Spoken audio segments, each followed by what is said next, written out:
Welcome, everyone, to this briefing brought to you by the Israel Defense and Security Forum, IDSF. In Hebrew, our name is Abitronistim. It's a great pleasure to be joined today by Danny Seaman, who is no stranger to these briefings. Danny, very good to see you. Thank you for having me on. Always a pleasure. Danny, we have a lot to discuss. There are three topics we need to discuss. Each one, I think, could be its own briefing. We need to talk about the U.S. We need to talk about the IDF elites, and we need to talk about Lebanon. So let's dig in right now with that very big topic. Is the U.S. abandoning Israel? What do you think?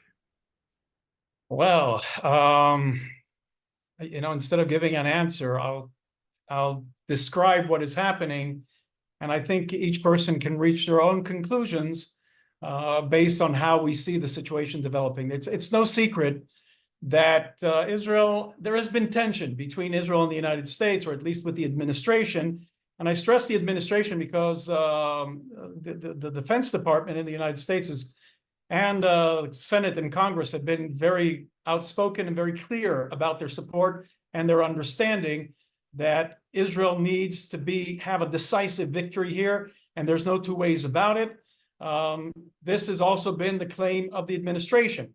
Now, we all know that there have been, despite the decision on the U.S. Congress a few weeks ago, which they voted to clear these weapons to be given to Israel. And this whole included other elements as well. But the core of it was releasing finances for Israel to purchase weapons necessary for this battle.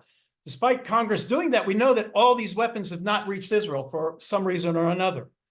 And there have been a lot of rumors circulating. I stress rumors because this is coming from the press, but I'll be the first person to tell you I wouldn't always trust what's happening or what you're reading in the media. But there have been reflections of these things with no confirmation from official confirmation from government sources. All these media people are quoting government sources, and this includes open sources such as Gantz, who is no longer with the cabinet. So we know that there have been difficulties. Yesterday, after several months, the Prime Minister came out with an official statement. It was videotaped, and I'm looking at the statement from the government press office right now that was released yesterday. And he said that when Secretary Blinken was in Israel recently, this is the Prime Minister saying, we had a candid conversation. And the Prime Minister says, I deeply appreciated the support of the United States, but I also said something else. And this I'm quoting from the Prime Minister. I said it is inconceivable that in the past few months, the administration has been withholding weapons and ammunitions to Israel. And he goes on saying, Israel is America's closest ally, fighting for its life, fighting against Iran and other common enemies. And this is very important to understand. The battle here, as we have said here, and it's been reflected in the briefings given by the IDSF, by the Bitronistim, the battle is with proxies of Iran, but the function behind it is Iran itself. So the Prime Minister stresses this, and he says that we're fighting for our life, which is literally what is going on here. And he said that Secretary Blinken assured him that the administration is working day and night to remove these bottlenecks. Now, how the Israeli media is translating is, we call it an Italian strike, that it's not an official strike, but they're dragging their feet on all of this and making it more difficult for Israel to be able to do this. And then the Prime Minister reflects on the history, and he talks about World War II, and he stresses this, that we're asking the United States to give us the tools, we'll do the job, and we'll do it faster and finishing it a lot quicker. And this is very important because the Prime Minister here is making it very clear that Israel needs the support of the United States in order for us to finish this battle as soon as possible. And there's not been a real response. What we've heard from the media, once again, I understand Wall Street Journal came out today that the United States, the administration, was not too pleased about this, and they were not too happy with the Prime Minister. And let me tell you something, from my working with government and working with Netanyahu for many years, knowing him, especially him. This is true with all Israeli governments, but especially true about Netanyahu. He doesn't air our grievances, especially with the United States, publicly. He also doesn't brief journalists on this. There may be some in the cabinet who do, but Netanyahu is very cautious about this. And if he's found it necessary in the time of war to come out, and probably the situation is far graver than what is being reflected in the media. So the Wall Street Journal today reported the United States was not happy about this, and that recent decision that to sell aircraft necessary for Israel. In the case of two things, one we'll talk about in a moment, the situation in South Lebanon and taking on Hezbollah, but also, and I refer to this a little, I'm jumping ahead of us, Hezbollah has made it very clear that if we go to war with them, this will be a war with Iran. This is the first time that Hezbollah in Lebanon have said this openly and publicly. So we know this is going to be a major war, and Israel needs these weapons for that possible outcome. So the United States has not released those weapons yet through the decision of the administration, which contradicts what I understand the decision of the Senate and the Congress. And the other thing that happened today, there are ongoing strategic meetings between Israel and the United States. Ron Dermer is in the United States, I believe, with the head of the Mossad. Therefore, these meetings, they were informed that these meetings are being delayed at the moment, and no date has been given for them to be restored. At least this is what is being reported in Israel. So you can reach your own conclusions. Is Israel being abandoned? It's hard to say, certainly not by the United States itself. The American people support the state of Israel, support the Israeli people, understand that the Israeli people, I'm saying this, the Israeli people want the government and want the state of Israel to finish the job with the Hamas and then turn its sights on Hezbollah. And so the American people support us, but the American administration for some years now, going back to the Obama administration, have been neglecting and abandoning American allies in the Middle East. This started with Iraq, and then with Afghanistan. It continued with Afghanistan. It went on with Egypt during the Arab Spring that was here about 10 years ago. And they did this recently with Afghanistan. We see what they did with the Vietnamese back in the day. It raises a lot of concerns with us and with the Saudis, by the way, that we're concerned with where the Americans are going with this, and their need to appease the Iranians could be, and for us, this is not just a question of relationships or with, unlike the Egyptians, the Iraqis, the Saudi Arabians, and the Afghanis, for Israel, this is clearly an existential issue, and therefore it is far graver for us, and we have to be very concerned about this. Thank you, Danny. I have many, many follow-up questions, but as I said, we have to at least speak about those three topics I mentioned in the beginning. So if we have time, maybe we'll come back to a little more on this. Let's go to that second question. We know, of course, that on October 7th and 8th, Israelis showed up in unprecedented numbers to fight for the country. And the amount of just energy coming from those lower ranks in the army has been unbelievable. But at the same time, there's a lot of question about the beliefs of the IDF elites. And I know you have some fascinating research to share about that, if you can. Well, that's quite interesting. I don't have the research, but I found somebody who did, somebody who posted this week, and you and the viewers here may be familiar with him. It's our very own Ori Sachar, who's the head of research for the Bitonistim for the IDSF. And I saw something that he posted earlier this week privately, and nobody else picked up on it. And I will actually be interviewing him on my Israeli radio show tomorrow morning, Israel time in Hebrew, but on Galei Israel radio. So I'll be discussing this with him. And I checked with him, has anybody, and I know that a lot of people see his posts and a lot of media see his posts. I asked him, was anybody in the Israeli media pick up on this? Because it's very interesting. And what Or has revealed is that he did his research and he found that heads of the IDF and I'm talking about the top echelon of commanders, are not talking about victory.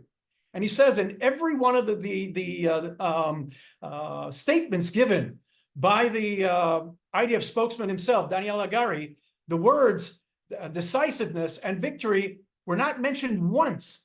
And he looks at what the chief of staff, Herzl Halevi, said in all of his, and nowhere in his statements are the words victory or defeating the enemy present. He just used it twice, and in a very different context. He said and this Or says on the 28th of October, the chief of staff said, there are no victories without a price.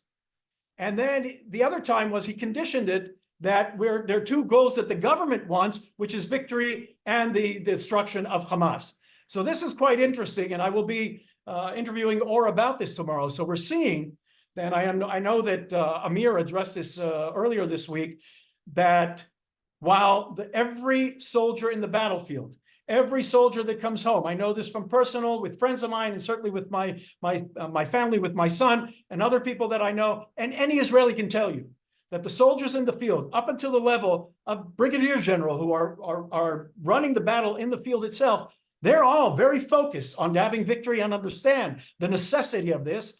But then when you reach the higher elements, and we see this, that it's not just an assumption. Here, Or says very clearly in the research that he did that they're not saying that. And this is very discerning and something that we all have to be concerned about. And in the Israeli media, it's being raised time again. And members of the Knesset, elected officials, and members of the cabinet have been addressing this issue with commanders and asking them, and then they're being painted as some kind of extremists because they're demanding the simple thing that every Israeli wants here, which is total victory and the defeat of the enemies of Israel. Danny, you have a lot of personal experience with the IDF spokesperson. Can you just share with us, how are those statements crafted? Is it the spokesperson who sits down in a room by himself, or is he sitting with the chief of staff, maybe someone at the defense minister department? Who's crafting all of that? Well, I was the head of the foreign press for the IDF spokesman back almost 30 years ago. People know Conricus today. He is the face of that position. So I did that back 30 years ago. So I know the inner workings of the IDF spokesman unit. The IDF spokesman is there and is personally chosen by the chief of staff to handle the media aspects of it. But they also have other people involved. They have reservists, for example, reservists who are members of the media. But recently, in recent years, they've done two more things, which weren't at my time. One of them are taking PR experts from Israeli companies, but also social media experts. So you have this whole group of people who not only sit there and the commanders tell them what they want, and then they formulate a response. They actually develop a whole concept for the IDF itself. And this is what's happening more so since the war broke out, because you have people enlisted. I can just give you one example.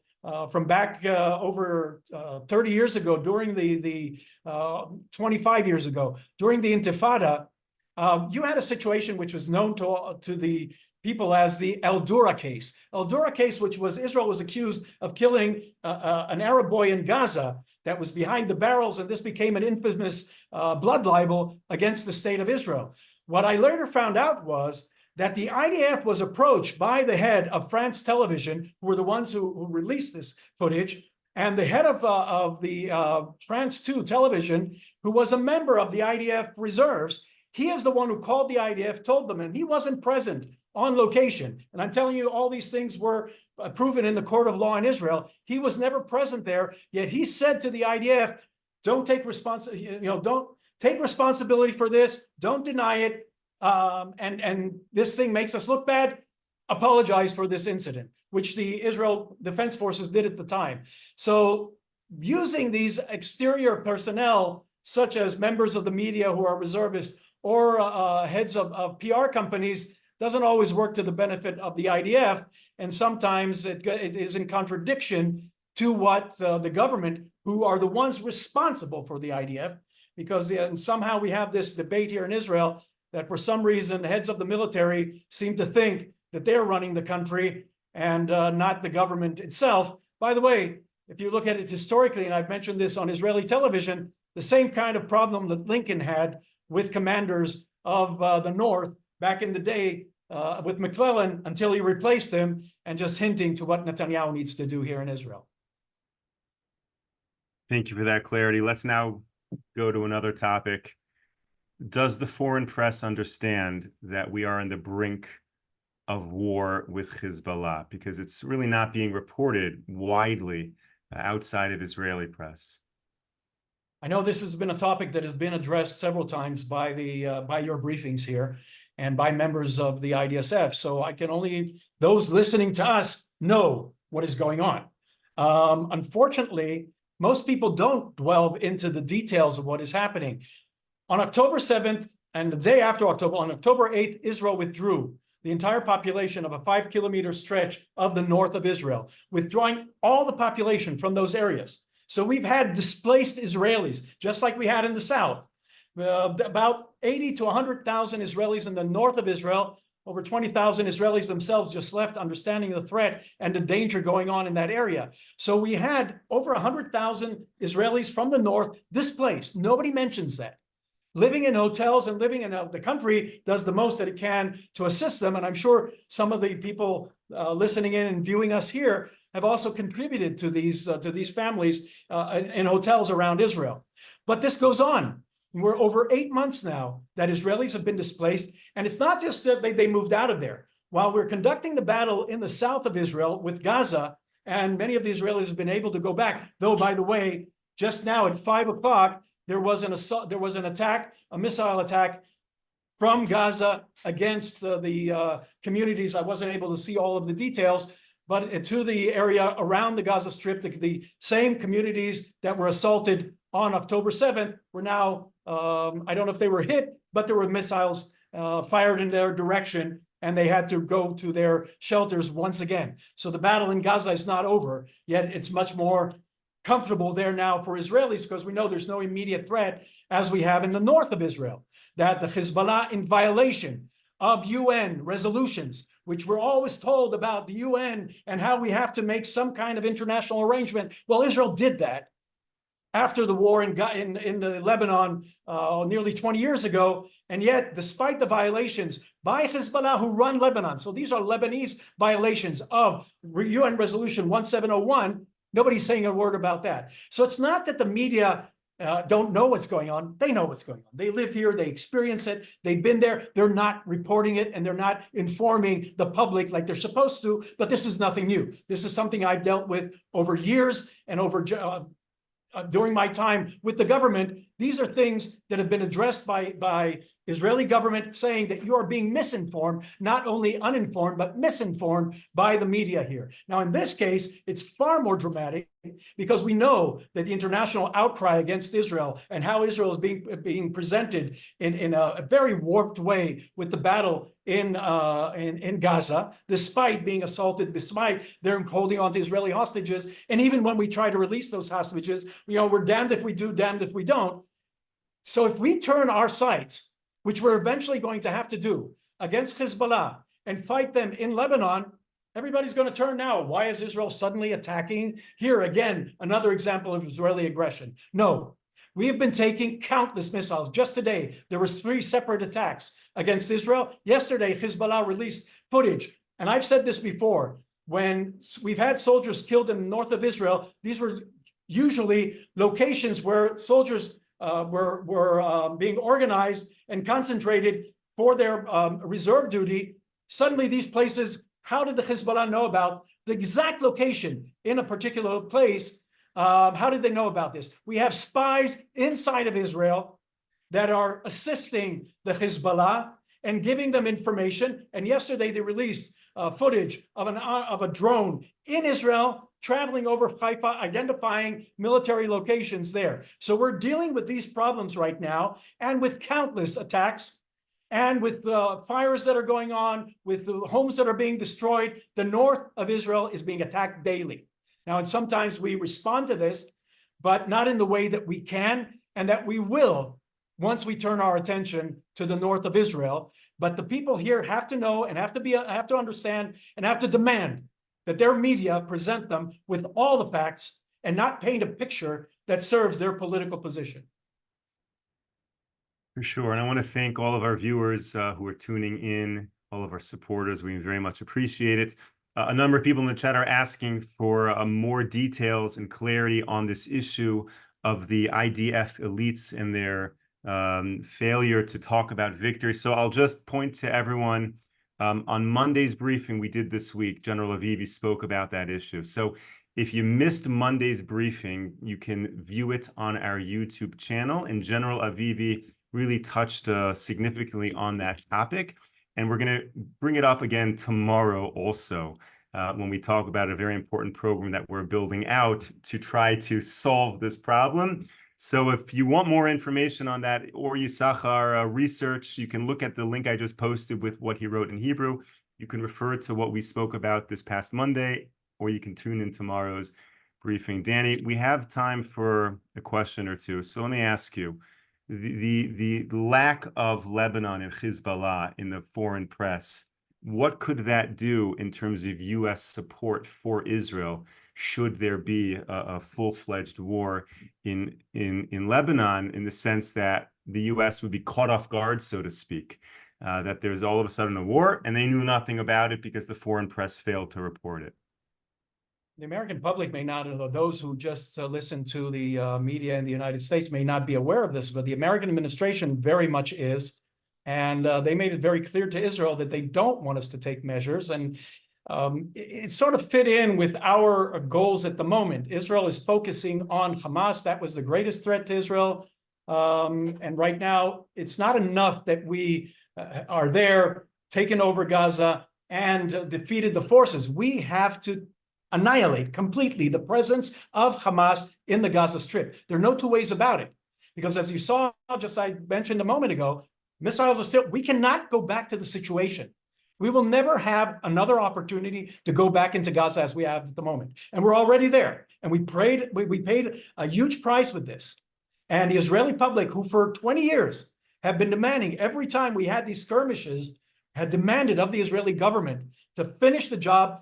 Now there's no two ways about it. So we have to focus on that and finish that. And from what I understand from briefings here, and I heard Yaron yesterday on Israeli television, that we're very close to that. And Amir was also on Israeli television.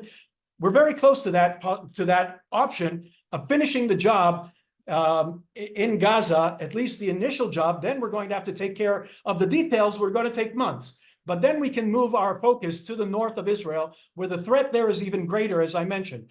Now, Hezbollah understand that we're serious about this. And they, as I said, yesterday released a statement saying that they're not afraid of Israel, because Israel made it very clear that we're giving, I think that even the chief of staff gave a date till the 24th of, I don't remember if it was June or July, as if they don't stop their attacks or something like that, we'll have no choice. So in response to that, they said, well, we're not afraid of Israel, and this will be a war with Iran itself. I don't know how much the Iranians are up to that, but unfortunately, I know that the American administration don't want that, and all their efforts have been to prevent an escalation and involving a war between Israel and Iran for whatever. And I can just tell you this: the State Department, in every one of its decisions regarding the Middle East since 1948, including 1948, where they were not in favor of Israel, from 1948 till today, the State Department has been wrong in every single one of its assessments of the Middle East, and every one of its policies, which it recommended, created an absolute, unbelievable backlash of violence and tragedies in the Middle East. And they're going with this once again, because they believe that supporting Iran or having Iran be the major power in the Middle East is going to in some way serve the Middle East or serve the American interests. It's not.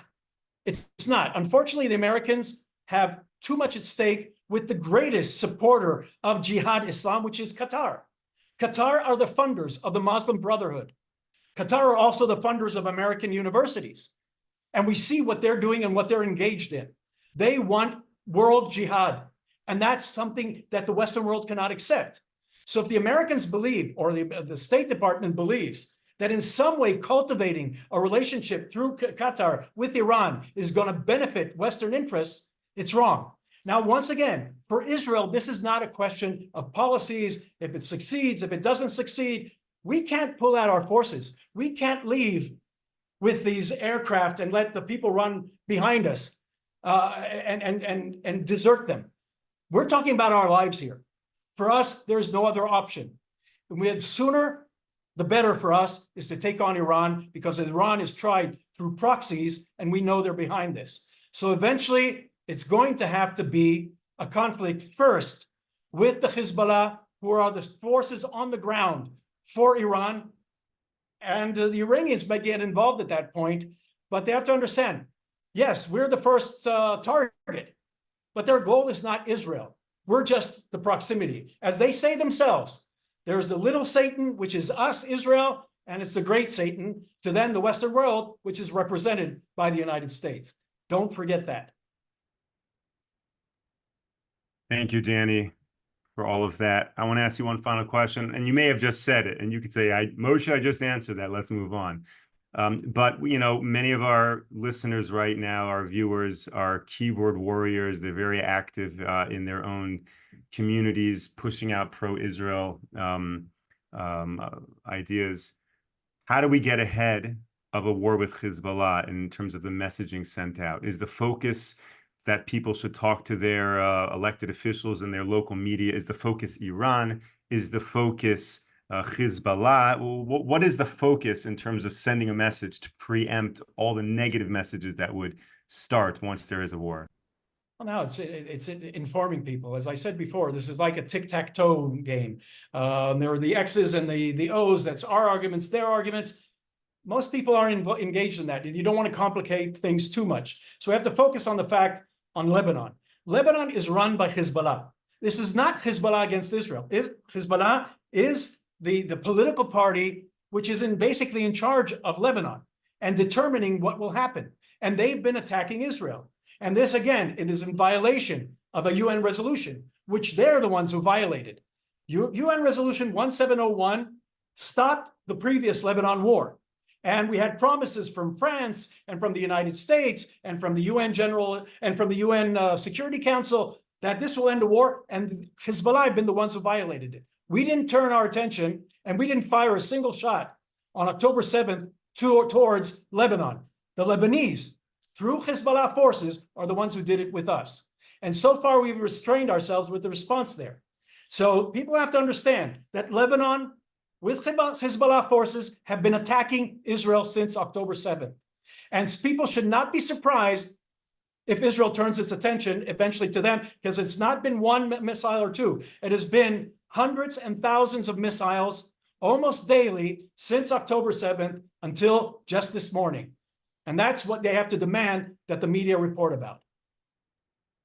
Excellent. And just a note to all of the people writing in, if I misused that term keyboard warrior, it was certainly not my intention. I think I need to look up the word in a dictionary. I only meant to praise everyone who does so much in terms of advocating for Israel. Danny, Seaman, thank you so much for joining me. Thank you to all of our viewers and supporters for tuning into this briefing. We will be back with you tomorrow, 10 a.m. Eastern Time, 5 p.m. here in Israel. Until then, stay safe, stay strong. Take care, everyone. Thank you.